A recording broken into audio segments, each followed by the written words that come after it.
subukan natin yung trending ngayon na magluluto sa init ng araw. Kaya tara. Ito lang yung kailangan natin mga paps. Curious din kasi ako sa mga nakikita ko ngayon sa Facebook. Kaya susubukan ko. Itong kawali, nabilad ko na to ng 1 oras mahigit. Kaya mainit-init na rin to. Lagay na natin yung butter siguro. Wow, kung nakikita nyo yung butter mga paps, nagmi-melt na siya. Sa tingin ko, kaya siguro to rare mga paps. Hindi naman siguro to kaya maluto ng well done. Kaya dito natin makikita mga paps kung totoo ba talaga yung mga nakikita natin sa Facebook. Lagay natin yung bawang mga paps. Pagkatapos nito mga paps, hahayaan lang din natin to mga ilang minuto. Kaya takpan natin to mga paps, balikan lang natin. Tingnan nyo mga paps, sobrang init talaga. 12 noon na kasi dito ngayon. Tirik talaga yung araw. Kaya takpan natin to mga paps, balikan lang natin.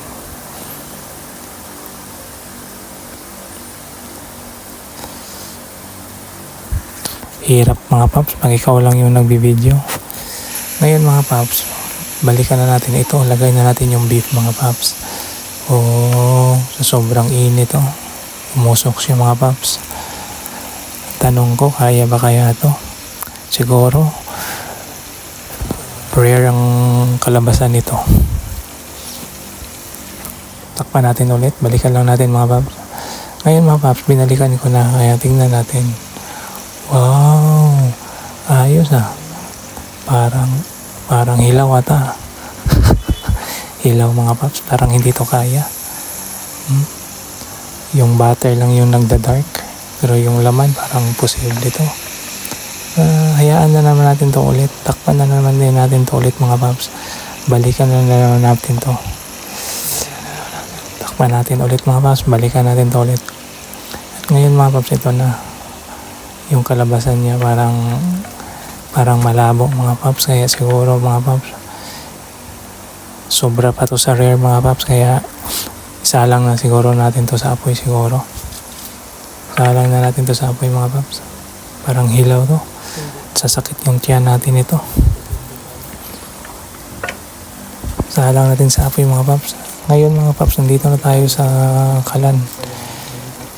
Ito na yung talaga, yung tinatawag na well done talaga mga paps. Kaya hinalang ko na lang sa apoy. Kaya okay na siguro to. Well done na to, well done. I-slice na lang natin to mga paps. Kaya mga ilang minuto lang.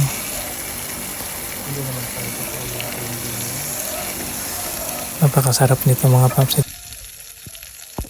I-slice na lang natin mga paps. Ito na mga paps. Lagyan na lang natin ng konting asin mga paps para dagdag taste. Yung preparation niya mga paps parang nasa restaurant Joke lang. Wow. Tikman natin mga paps. Isang subo lang.